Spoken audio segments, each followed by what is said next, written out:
Many things that we try to draw in our still life will have handles and spouts. And one of the things that I find interesting is that a lot of people that have been painting still lifes for a long time, even they will make their object look like this in silhouette, because that's how our brain simplifies them and says, oh, it has a handle and a spout, so that gives us a sideways view. It's kind of what the Egyptians did when they gave a sideways view, because it's more readable to the human brain.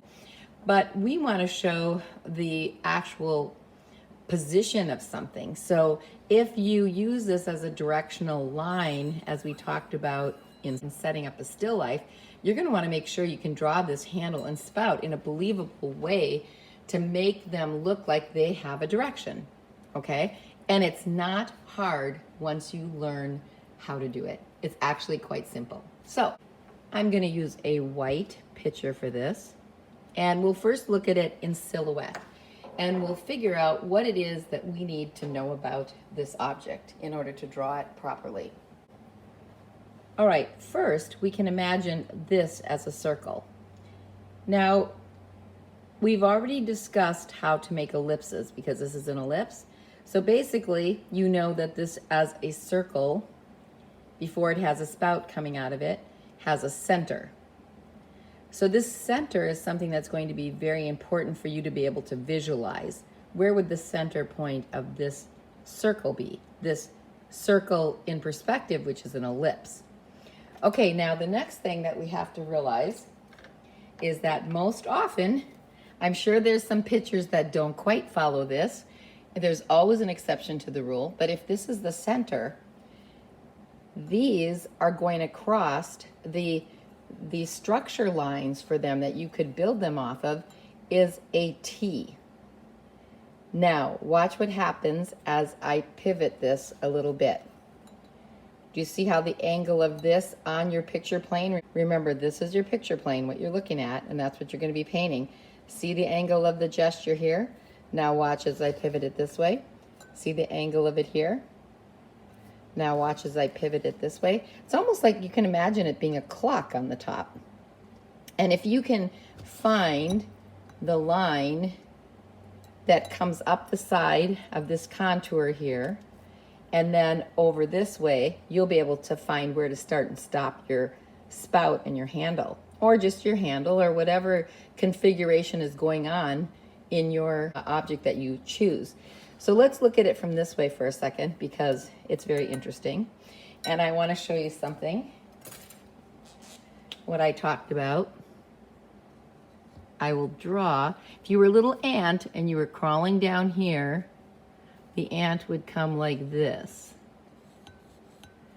And you can see that that line has a little bit of a pooch to it as it comes around this form here, because it's straighter here, and then there's a little bit of a pooch. Notice where the handle attaches to the little picture. There's a little attachment to it of some kind. And you can see there's still more picture around the other side of where the handle is. So there's this much picture on this side and a little bit that you're seeing on that side. Now look at this little spout. If you go straight across here, you could say that that is about, if you were on a clock, right, rotating around the center like that, you could say that this was maybe, if 12 o'clock is straight up and down, maybe this is 1 o'clock. And you can mark a line right here. You can see here that the spout is coming straight across from the handle. When you go to draw this, I'm going to give you a vase in different positions, straight on for this exercise. First, I'll show you how to do it. Then I'm going to be giving you an object, or I'm going to probably be giving you about 4 objects to draw the vase with the handle on it. But before I do that, I want to have you draw this one in silhouette, then at about I don't know, what is that, 4 o'clock? 6 o'clock? 8 o'clock? And then we'll go back this way, and this way, and this way. So those turns, so you get used to drawing it. And I'll explain how to do it. But what I do is I draw the little picture as if it didn't have handles. And then I draw a line. I draw this inner line that I can see, and then I draw the opening, and I make this line like this so that I can see where that is and how that goes on the paper, on my drawing.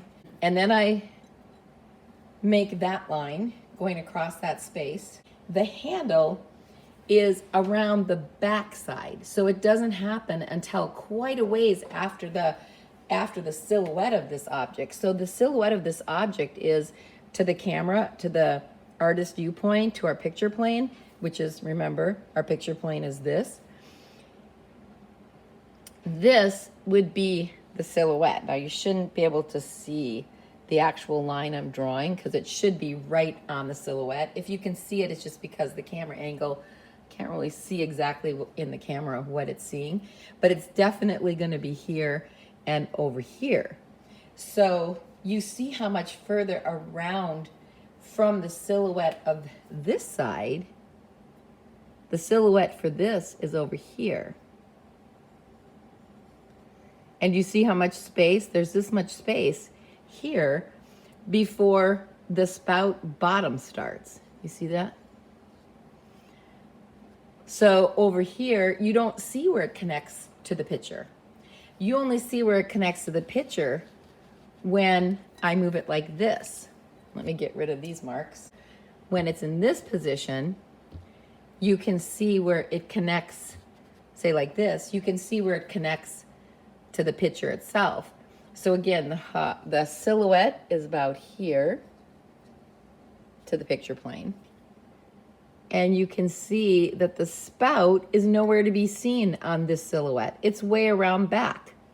So this one, look at how much you can see before you get to the silhouette. You see this much of this picture before you get to the silhouette. And the attachments are right here and here.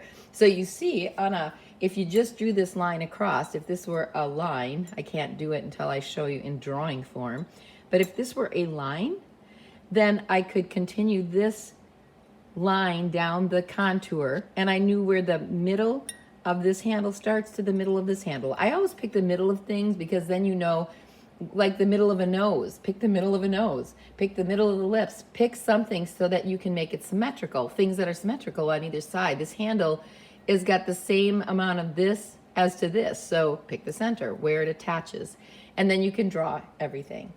So it gives you sort of like the cannons. You're kind of making up the cannons of the picture, just like we have cannons of the head when we go to draw. So now I'm going to have you draw this in that many different positions. I'm going to take pictures of it in those positions, and then I want you to watch me draw it, and then I'm going to have you print out the picture of it, trace it, and then do the drawing yourself. Trace the things that I told you were important, like the this contour, the line that goes across here and then comes down here. Trace where that is, then draw the handle. And you, like you said, I said you won't always see where it attaches to the object. I may not do this. I might not do straight on, although I will. It's kind of a boring position, but you may want to know how to do it. In that case, you don't see the handle as an opening so much, so it doesn't make it as readable of a shape, but that's okay. If you were going to do it at an extreme angle, if you put it just a little bit more, you can see this shape right in here, which is neither here nor there. It just is, just so you know it. Okay, so I'm going to take different positions of this in a circle, and I'm going to have you print it out, and then maybe trace a couple, and then start just drawing them on your own. I don't want you to trace all of them. Maybe just trace the 2 of them, and then start making your own drawing and putting the spout and the handle on it. Note, this one has a cover that has a little handle on the top. Now that it has a different shape to the top, it's not just an opening, the line is different from side to side of that ellipse you draw. And now look at where these little handles for the lid attach. They attach here. So you could say this is still a center if you were imagining this as a cross through here. Sometimes it's easy to think about this. And you can see how this is, kind of made that line a little fat. You can see how this is in the center if you line it up like this. Watch what happens as I start spinning it. That line, if let's say you had this to do, then these wouldn't be the lines, right? Then this would be the line where these handles would come in. Now it disappears in the back, you don't see it. But you see how you would draw this part coming up the side first, come around here. That's how you would find those. Same way that you figure out where to attach the handle and the spout, or the two handles in this case, you will attach this little cover. So I'm actually, because it's so instructive, I'm going to put this one in the mix as well, so you can draw this one with a little cover with the little handle at the top.